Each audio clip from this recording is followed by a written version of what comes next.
I mean, I can certainly just use PA to enter, but I struggle sometimes with knowing when exactly to exit unless I've got a fib that align perfectly. Those ones are easy. But yeah, here's the ES. I mean, like we never touched on this, but this is a super like this is. I think we were talking before we got on stream, but like the market is in a really interesting spot here. I have a theory. I haven't posted about it yet, though. I think it may be a channel, and it may be sweeping down to retest that downtrend line. Yeah, this one. Mm-hmm. Yeah. So if you pick draw your the line kind of thing. if you do a parallel below it, you can catch those Yeah. three bottoms, and it's a channel. Yeah. And it's you know, if it so breaks up and then I'm sorry, not parallel, but yeah, you make a clone of that. so yeah, so the interesting thing is Bruce says that like what you really want to do is make your 3 connection points and you don't move them ever. Because like that is the point. The If it trifecta. starts Sorry. yeah, if it starts crossing or whatever, that's like you need to pay attention kind of thing. So yeah, I do agree. You know what's interesting is like this thing nails my pivot. Like It so loves that pivots. that Dave Keller here, he called this bottom on stream, and no one gives him any credit, I'm sure, but he actually called this, which is amazing. I had mine a bit higher, and then I had a pivot down here that I thought might hit, and that what happened to be in his zone that was outside of where I thought we were going to go. And sure as shit, hit the pivot inside Dave Keller's zone. Props to him. Like that was amazing. But yeah, now we've got some weird stuff going on. Maybe we're gonna, like I think it's the Qs. So today it was very reactionary to Jerome's speech. I will say that. Yeah. And that's something I note is sometimes the market cares what he says, sometimes it doesn't. Today it did. Yeah, that's what I've drew, and I just haven't tweeted it or xed it yet. Mm-hmm. Sorry, Elon, we love you. Yeah, the Qs are. So if I Qs are was trying to printing. snipe a channel walk, that's what it would look like Like it a breakout retest. of your pivots. I mean, it broke out, failed through it. So the hard part is that there's no order structure. So No, this is why I don't think it's going to happen. It might, but this is all buy side sell side imbalance. Buy side inefficient, sell side imbalanced. It's just asking to be ran, and there's gaps, and yeah, the market doesn't particularly like gaps. So I wouldn't be surprised to see it try to start selling here. Maybe we get shit tons of buying come in. It's possible. Like market can do stuff, but filling that gap might be all it gets, and then it's done there. like I said, that's why I haven't posted it. I'm just watching it. I want to see how it prints and see if it starts retesting. Mm-hmm. But it's not there yet. But it's close to where you could start actually speaking about it intelligently. So we had this beautiful setup right in here where we dropped out, filled the 4-hour fair value gap with a volume imbalance right in here. And once we priced through it, it just was up only. So for listeners who don't know what you're saying, what is Malley's version of a fair value gap? What does it mean to you? How do you spot it? Well, it's just like the areas here that aren't getting filled. You're basically running that off the candle structure of just the wicks, the bodies. You do a lot of cool stuff and people don't always see it, so I'm asking some things I already know, but it'll be good for later video references. I was gonna see if I could show also. As you can clearly see. Though Rick James pointed out that he he was noticing that there was some problems with the indicator, and so take that with a grain of salt. But Which one? His? so there's the ICT Concepts Lux Algo. I'm turning that one on so people can see it print. Let me try to get some of the noise, but if you see like there's a gap in here, that's a fair value gap being printed. Yeah, it just doesn't it doesn't catch them all. And there's another one. So do you need a fair value gap to have an actual gap in the price history, or is it just an inefficient area like where it's just got wicks as well? Well, so this, if you turn on the all the hours though, it'll go away. Yeah. It can gap, and when it does gap, that's a volume inefficiency because there's no volume in that trading range, right? But yeah, like it can leave fair value gaps behind, and the market can reprice them, and we'll look for orders in that area. Typically, you would mark them at different time frames under different circumstances, um, and then like the market reacts to them. Like, and this could, I think Doppel was pointing out. I don't know if this is the case, but some of these are from um, like open close, yeah, and it's the Again. way TradingView is doing it, and so that there is data there, but we're not seeing it. So I need a different contract, and it would show that.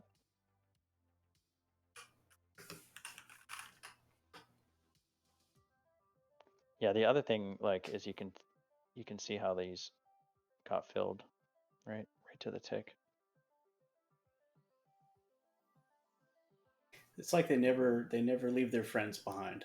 They'll go back and get Yeah, them out of a position. yeah. Um, and that's where I was kind of explaining like one time on chat was like the algo the algo delivers the price to a certain position because there's work to be done in that area basically. Like ICT's language is kind of helping understand why the market might move in a certain direction.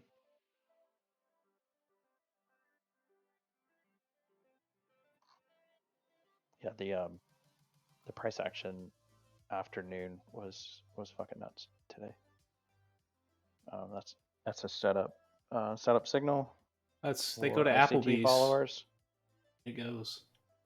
That was a delivery. I think I called that out in chat. That's like a lunch hour delivery macro. It's always like Why? 1 p.m. The market changes. It's Yeah. So like the lunch hour went right 12, and then watch 1 o'clock reprice. You see that? I do. Yeah. I mean, yeah. Boom. 1 o'clock It's such reprice. it's Takes the such a lows. sentimental shift. Yeah. It's nuts. I blame Dollaritas. Oops. Blame what? Dollaritas at Chili's. The $1 Never. margarita drinks. What? Never have. I just joke. I don't like Chili's, but it's just these bankers or traders, whatever. They go out and eat lunch, and then they come in and they do the different algo. At least that's my explanation because Um, it's after lunch. It's after lunch, man. I don't know exactly what the cause is, but yeah, there is a different macro that gets fired. Um, but there's your ICT uh, after lunch hour macro. There's your short entries getting filled and your delivery. Piece of cake. I should trade ES more. It's a lot easier to read, to be honest. We actually started getting some guys this year who were trading 2 minute candles on S&P or ES, and that was when I did the Mac. That's when I did the major change to the fine tuning of the indicator because they needed settings that I didn't even think were anybody would ever use. And lo and behold, they started killing it on the 2 minute. Pins in Really? particular was destroying. Does he have a particular setup that he uses for, is it for ES? Mm-hmm. I had Does two of he them that were have, day trading ES setting. It's in the low time frame settings in the Discord. oh really? I'll have to check Yeah, it out. it's pretty cool because they don't care about macro what's really happening. They just trade Hmm. the low time frame structures, and it's all there. But I assume they're using the main indicator for color rotations. And RSI and the Okay. split volume. Is volume fucked up on ES? I don't remember. Yeah, No, yeah. it's there. RSI rotations are deadly on low time frames. Hey, watch that and they get familiar. It Yeah. works. It's not for me. The hard, I can't do 2 minute, but well, that's why, yeah, for me, it's all, structure. it's all structure when I get down super low like this.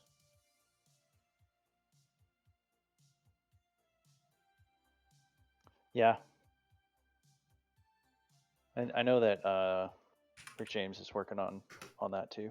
He's always working. I think I think he's he's getting a lot better at it. I can tell. Like I read his like blogs or he uses the Discord as like a trading journal. mm, Like this is what I found today, and moving forward doing this. It's cool. I enjoy it. hmm. I do too. He's a good dude.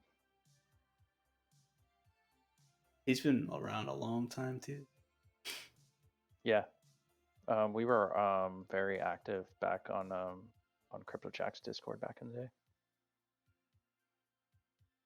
Was he Rick James there too? Because I know he was I think Santa so. for a while. Yeah, this is all that was all shift structure when the this is when I was trading this this here, and then we had the distribution before we ran the lows again. Are those your notes? The break and the displacement? Hmm. How do you draw diagonal text on arrows? You just it's just the text Okay. on I it, never and use it. it'll be an alignment. Yeah, That's cool. yeah. The entry wasn't a 4 hour though. This is like old stuff, so it was actually like much smaller time frame. Hey, Pantaga's here. He's OG. What's up, dude? Pants. What's up? So if we get the generational bottom on Ford, we go long, we leverage it. When are you ordering the 392 Jeep? Ha. Do an options trade on Ford. Yeah, or just a big enough position. I don't. I'd be a big fucking position though. Yeah, they're That'd not be really, cheap. that'd be really big. Oh my god. Coworker just got one, and it's sounds like a Hellcat starting up outside. Like Yeah, it's it's nasty. they're pretty sweet. Yeah. Is it functional? Is it purpose built? No, but it's fun for all the wrong reasons. Yeah, like I was telling you, like so I for the listeners, I have a 4xe. Same thing. It's the plug-in electric version, and it's still what I would consider. It's slower than any of the sports cars I've owned, but it's fast, and for a Jeep, it's kind of too fast. Like Jeeps are not exactly handlers. And so like you just make sure it's straight when you floor it basically. Yeah. Um but yeah, it's fun. it's fun, and I got Falcon shocks on it that are adjustable, and you know those um like city street speed humps. You familiar with those? Yes. So I had my daughter in the Jeep. We're coming back from school, and we have one of those. We actually have a whole bunch of them. And I was like, how fast do you think we could hit this? And she started freaking out because it was like we were at like 40 miles an hour, and dude, it just like flipped over it, like you didn't even feel it. That's Yeah, awesome. it's pretty amazing. Don't tell Jeeps are mom. awesome. Yeah, exactly. That's awesome. Forgot to ask you some of the other stuff in the beginning. Yeah. How did you start charting, Um, or what do you who mean did you? how? I I I I, I vividly remember Carpe Noctem being who got me in on it. Hmm. Right, like I saw Carpe Noctem charts, and I just started watching videos after videos after videos until the Ichimoku language started translating to me, and then Yep. his whale talks and stuff like that. So shout out Josh again. But I'm curious, what's your history of like how you got this deep? Because you're deep into this, whether you think it or not. Um, so so personally, I like to analyze things, and I like the technical aspects of charting. How I started though was just to like not have my 401k get fucking nuked, basically. Like like seriously, like if so think luckily I was, like let's here, let me pull this chart up. Like I don't know how many people were trading or investing or whatever, but like I said, I started accumulating in here. And so when we approached the high here, my gut reaction was like, not that we're going to all new highs. I don't know why, but that's what it was. And so there was news out, and what I told you about this particular one was I distinctly remembered there being like gas crises. There was tanker trucks going across El Paso and shit like this. Like it was nuts. And um, food prices were getting like they were dropping in price. Like I'm like this is not a healthy economy. And so like I was out. I was fully out. And and so been that's been the whole reason. Like I was out here actually in December. Like when I started catching news of that freaking new plague that was gonna potentially wipe us all out, I was like, yeah, the market's not gonna like that, and I'll just be cool for a little bit. I'm okay with like losing 5 or 10%. That's okay, like on the upside.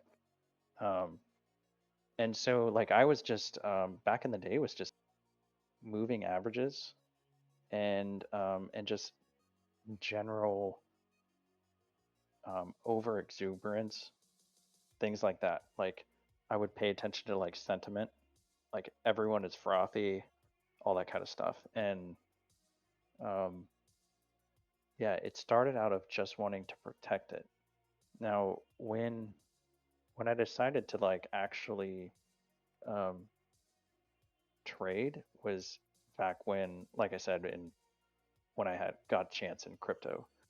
That was probably when I was like really trading. I was trading stocks before then. Crypto's when I actually was like I had to.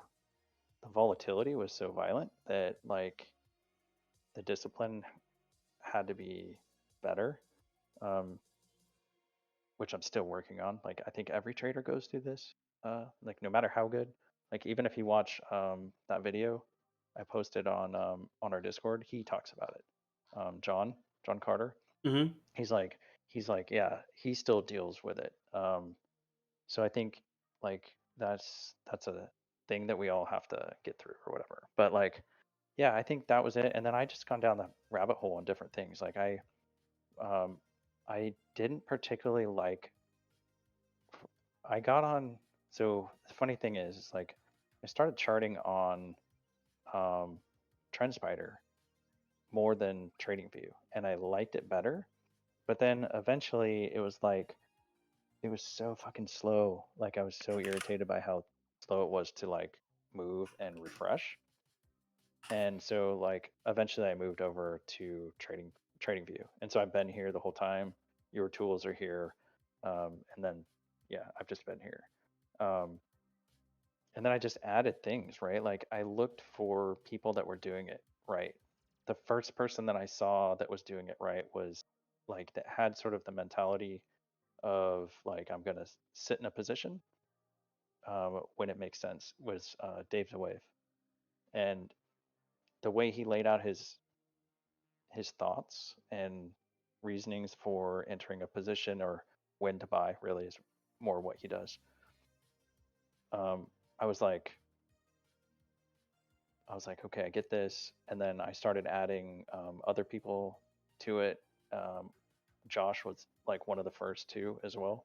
Um, he had his he had his Ichi Cloud, and I thought, holy shit, I don't know anything about this, but it clearly is doing like it has like it's it's definitely valid. Like we have to be paying attention to this. Um, and and then I started under like I I would say like moving averages and fibs were always my thing, and I loved fibs. I thought there's 100% something happening here with the fib. I just need to make it work. And then I started seeing the patterns, and everything started chiving. Um, and then I've just added tools in that complement it. That's why I have like PPO instead of like I like PPO instead of MACD. It's very similar though. Of course, I have RSI. I just added the squeeze because now I understand why it's important. I couldn't actually. I knew when things were squeezing, but I was trying to time it with other tools that weren't doing it right, and squeeze actually works um, pretty well. So I'm super stoked with that. And I use ADX for momentum. Um, you can see that John thinks that this is a good, and I'm not going to tell John he's wrong because he's right and I'm wrong. But like TTM, he thinks that this momentum is done. Well, but this is a huge uptrend, and so I'm like, I want this trend. So that's where my EMA clouds come in, and that's where ADX comes in. And some of his other videos, he does talk about ADX, um, and he's definitely a huge believer in EMAs too as well. That's cool. I remember getting struck by Josh specifically because it was I'm really good at picking up if someone's lying to me. So Mm. like, there's people that talk charts and stuff, and they're just like, okay, he's full of it. Josh was just genuine as can be and very consistent, and I was like, okay, he's talking real stuff. What are these whales he's talking about? What on earth is a Tenkin and a Kijin? Right. I was like, I don't even know how to spell these things. So I was like, you know what? I'm just gonna start watching and listening to his YouTubes every day, driving in and back to work until it quits sounding like a foreign language, and then stuff started clicking, and then that's what really drove me into, okay, I need better tools, and then it's like, these tools don't exist. I need to start learning how to code my own stuff to find these whales, and that's how all this turned out to be. And I think that's a huge part of um, like I hate to say it, it's true though, but like you have to spend the time